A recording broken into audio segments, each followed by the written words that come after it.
Allô, allô! Bon mercredi! Donc, c'est le retour de Maman mange bien, de mes vidéos en direct, de la routine, de tout! Fait que je vais attendre que vous joigniez à moi, venez me dire allô! Après cette belle semaine de vacances, je me suis fait un petit thé pour être avec les membres de ma communauté. Donc, allô, allô! Merci d'être là. Ouais, super. Donc, dites-moi allô.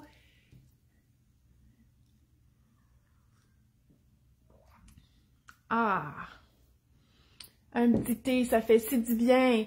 Donc, aujourd'hui, je vais vous parler un petit peu de planification des repas parce que je suis super motivée à toutes les fois que je reviens de vacances, que ça soit, faut que ce soit assez long, là. Fait que Noël, l'été, la relâche, je suis super motivée par la planification des repas, puis j'essaie de surfer sur cette vague-là le plus longtemps possible en me faisant là, des listes là, de recettes que ça me tente de manger.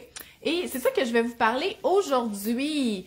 Donc, dites-moi allô, je sais que vous êtes là, je veux juste comme pas avoir l'impression de parler toute seule. Fait que dites-moi si vous avez passé une belle relâche, si vous êtes en relâche, donc je sais que la région de Québec sont en relâche en ce moment. Moi, j'ai passé une belle relâche sans mes enfants. Et avec un petit retour à la réalité, quand je suis arrivée de mon vol de nuit, puis tout, j'avais une petite fille qui avait la gastro. Fait que c'est ça le retour à la réalité. Donc, allô Marie-Ève! Bon. Donc, je vais faire un petit résumé. Donc, si vous ne le savez pas, hein, moi j'ai passé la relâche sans mes enfants.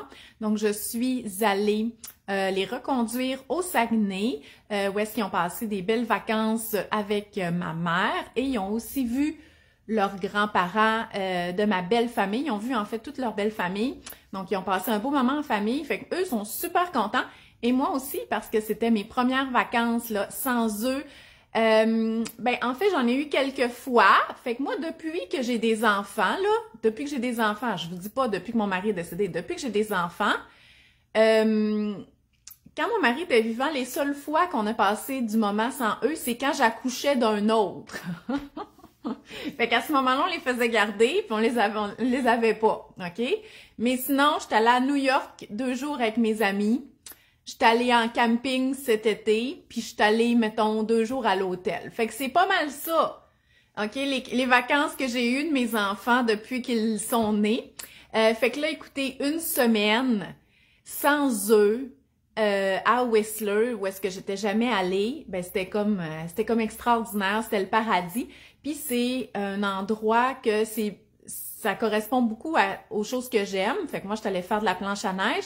Mais c'est qu'il y a beaucoup de restos et tout ça, fait que ça vient vraiment satisfaire aussi le petit côté foodies. Puis moi, manger au resto, c'est vraiment une activité que j'aime. Et c'est un voyage de luxe, là, on s'entend, là.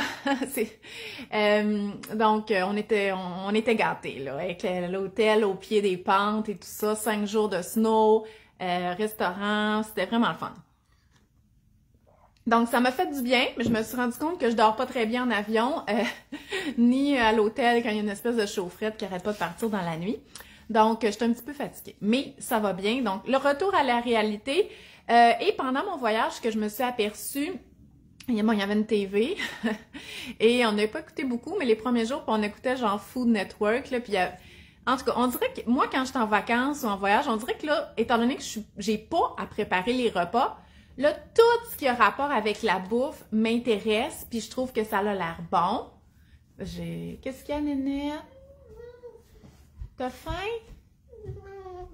Oui, c'est correct, tu peux manger ça. OK. Donc, j'ai une petite cocotte. Hier, elle allait bien. OK, mais là, elle a mal aux intestins. Pauvre petite, elle fait pitié. Oh, tu peux manger ta toast, c'est correct? Non? OK, ferme la porte, s'il vous plaît. Oh, pauvre petite. Puis hier, elle était tellement de bonne humeur. En tout cas, bon. Donc, de quoi je parlais? OK, c'est ça. Fait que quand je reviens de voyage, on dirait que c'est ça. Vu que j'ai pas à faire les repas, on dirait que je trouve que tout a l'air bon. Hey, là, puis je regardais les affaires à la télé. J'étais comme, pourquoi je fais jamais ça et tout ça. Fait que ce que j'ai fait, c'est que j'ai commencé à faire des listes, OK? Et pour me rappeler que ces aliments-là me tentaient, OK, à un moment. Et hier soir, j'ai commencé vraiment à regarder des recettes où, tu sais, tu vas au restaurant, tu te dis, ah, je me fais jamais de ça, tu sais, comme par exemple des burritos, OK? Moi, c'est pas quelque chose que je fais. Puis pourtant, c'est des saveurs que je sais que mes enfants aiment et qu'on peut faire végé. Parce que, tu sais, j'ai quand même espoir de manger plus végé, là. Fait que je l'ai pris en note. Fait que là, il me reste à me trouver des bonnes recettes de burritos végé. Fait que c'est ça, c'est qu'on dirait que quand je suis pas comme assis, puis là, faut que j'aille faire mon épicerie puis mon menu, ben là, les idées viennent, OK? Fait que c'est ça, dans le fond, que je voulais vous donner comme truc aujourd'hui, parce que je le sais que vous manquez énormément d'idées pour la planification des repas, puis je le sais que c'est pas parce que vous en avez pas. Hey, Internet existe. Je suis convaincue que vous avez énormément de livres de recettes puis de revues de bouffe chez vous. C'est juste que vous les regardez puis ça vous tente pas, OK? Fait que c'est ça que je veux vous donner comme petit truc. Mais premièrement, je veux vous dire que, comme à tous les printemps, il y a toujours une cohorte de printemps pour mon cours de planification des repas et elle va être à la fin du mois. Je vais commencer à vous en reparler plus, mais je vais vous mettre la liste d'attente, le lien pour la liste d'attente dans les commentaires parce que je veux pas que vous manquiez la cohorte si vous aviez manqué celle de cet automne ou que là, vous êtes prêts à ce qu'on travaille là, plus spécifiquement la planification des repas. Et n'oubliez pas, hein, quand on s'inscrit sur la liste d'attente, vous pouvez avoir un rabais, donc c'est vraiment, ça vaut la peine, OK? Ça vaut vraiment la peine. Surtout que, tu sais, bien planifier ses repas, c'est comme l'affaire qui va vous faire économiser le plus sur la facture d'épicerie.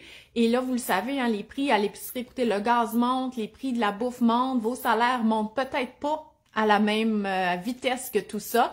Donc, économiser à l'épicerie, c'est rendu quelque chose quand même d'important. Fait que planifier, ça va vous aider à économiser à l'épicerie. Et si vous avez en plus un rabais parce que vous êtes inscrit à la liste d'attente, ben là, vous êtes comme vraiment en business là, par rapport à la planification des repas qui va vous mener à des économies. Donc, voilà. C'est ça que je voulais vous dire pour ça. Donc, je vais vous dire 3 trucs, moi, qui me motivent, OK? La première chose, puis ça, tu sais, il y en a plein des choses que je parle souvent de la planification des repas, mais ça, je le dis pas souvent, OK? C'est plus dans mes stories. C'est que je vous suggère fortement d'essayer de vous inspirer n'importe quand dans la semaine, sauf le moment que vous vous asseyez pour planifier vos repas. Donc, quand vous n'êtes pas en situation de « je dois faire ma liste, je dois m'en aller à l'épicerie », on dirait que c'est là que les choses sont tentantes et que les idées vous viennent, OK? Donc, moi, un moment qui m'aide, c'est quand je suis en train de préparer le souper, j'ai souvent des magazines, tu sais, des Ricardo, ou tu sais, mettons que ma recette est dans un de mes magazines Ricardo, ben là, pendant que ça cuit, je feuillette les autres pages, puis là, pouf, tout a l'air bon, surtout que c'est avant le souper puis j'ai faim. Fait que là, c'est le temps de mettre des post-it puis de dire « Ah, mon Dieu, cette recette-là, elle m'avait jamais vraiment tenté, mais j'en ai du rôti de palette, fait que là, il est dans le congélateur, fait que je pourrais la faire la semaine prochaine. » Donc, faites ça, mettez des post-it, prenez ça en note, posez-vous la question « Hey, c'est quoi que ça fait longtemps que j'ai pas mangé puis qui serait bon? » Ou quand vous allez au resto, là, dites-vous « Ah, ça, j'aime ça. » Tu sais, comme par exemple, on est allé dans une boulangerie à Whistler, puis j'ai acheté des scones, puis tu sais, il y avait des brownies, il y avait tout ce qui se fait de la farine, là, c'était là-dedans. Mais c'est les scones qui me tentaient, puis je me disais, voyons, des scones, c'est pas dur à faire, là, c'est du beurre, de la farine, puis ils peuvent être autant sucrés que salés. Puis là, je me dis, ah, des bons scones au citron, je dis, en plus, j'ai des bleuets séchés, ça serait bon. Mais là, faut pas que je la perde, cette idée-là. Fait que là, c'est le temps, là, sur le cellulaire ou dans un petit carnet, d'écrire scones au citron, puis vous trouverez une recette après. Fait que là, mettons, vous dites, ah, je sais pas quoi manger pour mes collations. Ah, ben, les scones au citron, là, ça me tentait d'en manger il y a pas longtemps. Donc, c'est vraiment de s'inspirer avant de faire le menu. Fait que, puis moi, souvent, c'est un petit moment de détente, souvent qui vient en fin d'après-midi. OK, juste avant de commencer le souper, là, j'ai comme faim un peu. Fait que là, j'ai comme envie de me faire un thé, puis de regarder mes livres, puis une magazine avec, bon, des post-it, là, mais moi, j'utilise pas des post-it. Habituellement, c'est des petites affaires de circulaire que j'arrache. Donc, que je mets dans les pages ou que je prends en note. Fait que là, hier, normalement, je fais mon menu de la semaine dans un cahier comme ça. Mais là, hier soir, j'ai écrit tout ce qui me passait par la tête puis que je voulais manger prochainement, comme la soupe aux lentilles et aux tomates de Olive et Gourmando. Je l'ai déjà faite, là, ça fait longtemps, fait que je sais que ça demande des lentilles rouges. Là, j'ai pas mes tomates en canne et tout ça, mais je sais qu'elle est vraiment bonne, cette soupe-là. Puis il y a du lait de coco, fait que c'est une soupe comme style curry, mais avec des tomates dedans, fait que je trouve vraiment bonne. J'ai des pilons de poulet dans le congélateur, j'ai pratiquement plus rien dans le congélateur pour vrai. Mais là, je vais les faire dégeler, puis je vais faire, j'ai trouvé dans mon nouveau livre une recette de pilons de poulet style côte levée, puis je voulais faire des frites maison là sur la plaque. Fait que ça je l'ai mis dans mon menu. Le burrito que je vous parlais, je l'ai écrit aussi, j'ai écrit burrito végé. Bon, puis là, je regardais mes livres. Burger de tofu croustillant, une salade ranch avec des haricots blancs. Tu sais, sérieusement, si je m'assoyais, je disais, bon, qu'est-ce que je mange cette semaine? J'aurais jamais ces idées-là. Mais là, j'étais pas dans un contexte que je faisais mon menu, là. Je le faisais, mais, tu sais, les grandes lignes. Puis tout ça, ça me tente. Un mijoté de bœuf à la bière et au pruneau, chili végé en croûte de maïs. Ça fait longtemps que j'avais pas fait ça. Bon, une recette de Ricardo que j'ai vue, poutine déjeuner, coquilles, chorizo, maïs et tomates. L'autre jour, Gilbert m'a dit « Ah, maman, j'aime ça quand tu fais la soupe, là, avec le poulet, là. » Puis j'ai vu que la semaine prochaine, les poulets étaient en spécial, fait que je l'ai mis au menu. Les scones, j'ai envie aussi de manger des patates farcies. Tu sais, vous savez, la grosse patate qu'on vide, là, puis qu'on met des affaires dedans. Ça me tente de manger ça. Fait que, vous voyez, en prenant des choses comme ça en note, là, mettons que je m'assois, puis je dis « OK, là, je m'en vais à l'épicerie après-midi. Il me manque du pain, du lait, du yogourt, des fruits. Bon, hein, je reviens de vacances, il ne reste plus grand-chose. » Fait que je mets ça sur ma liste, puis là, je vais choisir, parce que là, j'ai bien trop de nourriture, là. Tout ce que je vous ai nommé, ça rentre pas dans une semaine, ça. Parce que, tu sais, je suggère pas de faire plein de nouvelles recettes, parce que ça demande beaucoup d'ingrédients, puis il y a tout le temps un jour qu'on a des restes ou que ça nous tente pas. Donc, moi, je vous suggère, là, peut-être 1 ou 2 nouvelles recettes par semaine. Moi, là, vu que je suis bien motivée, je vais probablement en mettre un petit peu plus. Puis j'étais un peu tannée de manger ce que je suis habituée de faire, là. Fait que je vais peut-être en mettre un petit peu plus. Mais là, je vais m'asseoir, je vais piger dans cette liste-là, je vais écrire les ingrédients qui me manquent. Puis voilà, mon menu de la semaine, il est fait, là. Puis je suis prête à aller faire l'épicerie. Sauf que j'ai pas tout fait en même temps. Je me suis pas inspirée, puis après ça, faire ma liste, puis après ça, l'épicerie. Si on fait ça, c'est sûr qu'on passe la moitié de la journée dans la planification. Donc, voilà. Donc, moi, je vous suggère vraiment de vous asseoir et de faire des listes en regardant vos magazines, vos livres. Et faites des listes, là. Tu sais, comme par exemple, demandez à vos enfants qu'est-ce que ça leur tente de manger. Puis, je vous le jure, ils diront pas juste des pâtes puis de la pizza. Tu sais, comme Gilbert qui m'est arrivé avec la soupe au poulet.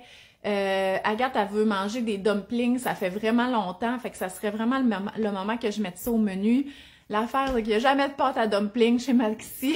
Fait que faut que je fasse une autre épicerie. Donc, fait que demandez à vos enfants, puis ils vont vous dire « Ah oui, moi je veux manger, mettons, des pois chiches, des choses comme ça. » Donc, ça peut aider là à la planification. Puis, de vous faire des listes, par exemple, repas que j'ai envie de manger, recettes que ça fait longtemps que j'ai pas faites, et... mettons, recettes que les enfants aiment, puis après ça, pour faire votre menu, vous allez pouvoir piger là, dans ces 3 listes-là, par exemple. Aussi, une autre chose pour être motivé puis qui vont pas diminuer la motivation, c'est d'avoir des recettes de base que vous connaissez puis que vous n'avez pas besoin de recettes pour le faire. Là, vous allez me dire, ben oui, mais je suis tannée de manger ces affaires-là. Je le sais, sauf que si vous mettez juste des nouvelles recettes sur votre menu, ça va vous démotiver parce qu'à tous les jours, là, vous savez pas trop combien ça va vous prendre de temps à cuisiner cette recette-là. Alors que si vous dites, ah ben moi, je fais le macaroni au fromage One Pot de Ricardo, je le sais que c'est en 30 minutes, c'est fait, OK? Fait que d'y aller avec des valeurs sûres. Fait que des nouvelles recettes, des valeurs sûres, des recettes que vous êtes capable de faire, pas de recettes. Une plaque, là, on n'a même pas besoin de recette, OK? Une protéine, ça peut être du tofu, ça peut être un filet de porc, ça peut être des poitrines de poulet, des hauts de cuisse, n'importe quel légume, de l'huile d'olive, puis un petit mélange assaisonnement, là, à n'importe quoi. Ça peut être style barbecue, ça peut être style grec, ça peut être italien.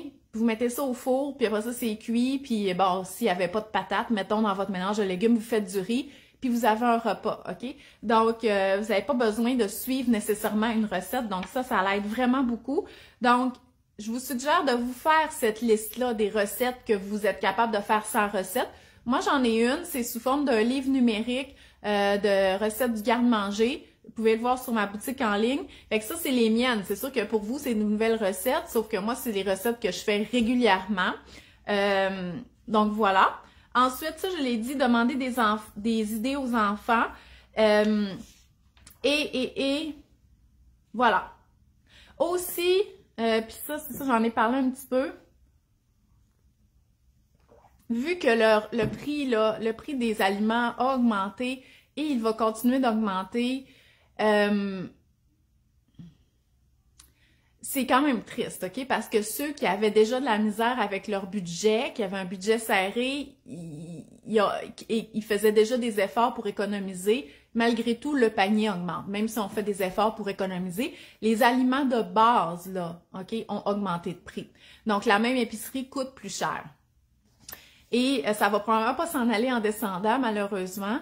C'est l'inflation. Fait que j'espère que votre salaire suit l'inflation. C'est comme plate, là, mais on peut continuer à essayer d'économiser, puis il faut le faire. C'est comme si on n'a plus le choix. Fait que pour les personnes qui avaient moins un budget serré au niveau de la nourriture, c'est sûr que là, ça pourrait être le moment d'essayer de faire des économies, parce qu'il y a moyen de faire beaucoup d'économies là au niveau de l'épicerie. Mais c'est comme un peu déprimant. Fait que là, à un moment donné, je pense que faut, tu sais, moi, ça me fâche, là, mais tu sais, je peux pas passer mon temps à chialer que la nourriture coûte plus cher parce qu'il faut que je continue à en acheter puis à nourrir ma famille. Donc, c'est de continuer tous les petits trucs que je fais, comme par exemple, c'est sur le pain. Moi, je l'achète au surplus de pain. Je prends le rack, là, faut vraiment que tu le congèles. Fait qu'il est 1$ le pain parce que sinon, puis je le disais aux enfants hier, je dis, tu sais, un pain, habituellement, c'est 4$ à l'épicerie. Je dis, moi, au surplus de pain, c'est 1$. Fait que là, si j'en achète 10, fait que là, ils faisaient des calculs, puis là, ils se sont rendus compte que ça me coûtait 30$ de moins de pain, là, pour, au surplus de pain. Fait que c'est quand même, c'est pas des économies de bout de chandelle, là, vous comprenez? Donc, les trucs, là, c'est ça. Fait que des trucs pour économiser à l'épicerie, il y en a plusieurs. Mais là, c'est sûr qu'à la base, votre menu devrait être planifié selon 2 critères, OK? C'est des repas végétariens, OK? À base de légumineuses, à base de tofu ou de PVT, la protéine végétale texturée. C'est les protéines végétales nourrissantes, là, les plus économiques. Le tempeh, c'est un bon choix aussi, mais il n'est pas nécessairement économique, OK? Ce qui est un très bon produit, là, mais c'est qui coûte plus cher là, pour des plus petites quantités là, que le tofu, mais ça reste un meilleur choix que la viande. Donc, vraiment, essayer de planifier des repas végétariens et y aller avec la protéine qui est en spécial à chaque semaine. N'oubliez pas, vous n'êtes pas obligé, si mettons là, parce que là, moi, j'ai regardé les... Aujourd'hui, les spéciaux finissent, hein? Donc, j'ai vu que le rôti de palette était en spécial chez Maxi. Ça se peut qu'il en reste plus, mais en tout cas. Fait que, tu sais, je vais vraiment en acheter, mais c'est pas parce que je l'achète aujourd'hui que je suis obligée de le manger cette semaine. Je peux le congeler puis le manger dans 2 semaines, OK? Fait qu'à chaque semaine, achetez la protéine qui est en spécial à votre épicerie sans les obligations de la manger tout de suite, là. Donc, vous pouvez la congeler, puis cette semaine, vous avez mis, mettons, au menu ce que vous aviez dans votre congélateur, que vous aviez acheté en spécial la semaine passée ou l'autre semaine d'avant. Fait que c'est comme ça qu'on est capable de se faire des menus qui sont quand même économiques. Sachez aussi que vous pouvez voir à l'avance les spéciaux de la semaine, OK? Quand je vous dis, là, attendez pas de faire votre liste d'épicerie puis de partir à l'épicerie avant de faire votre menu. Le mardi, les circulaires sont disponibles sur les applications cellulaires de circulaires comme Reebee, R-E-E-B-E-E. Donc, moi, hier, j'ai regardé les spéciaux qui finissent aujourd'hui, mais j'ai regardé aussi les spéciaux qui commencent demain. Fait que je sais quelles protéines mettre au menu pour que ça soit économique. Puis moi, mon congélateur est complètement vide, fait que je peux pas utiliser des protéines que j'avais ici. J'en ai plus. Donc, voilà. Fait que c'est ça mes meilleurs trucs. Fait que, ça va ma cocotte? Hein? Petit minou. Fait que je vais vous laisser. Donc, merci d'avoir été là pour ce retour. Donc, j'espère que vous allez bien. J'espère que vous aimez toujours me suivre puis mes conseils. Puis, ben, je vous remercie d'être là. Puis, on se revoit très bientôt. Bye bye!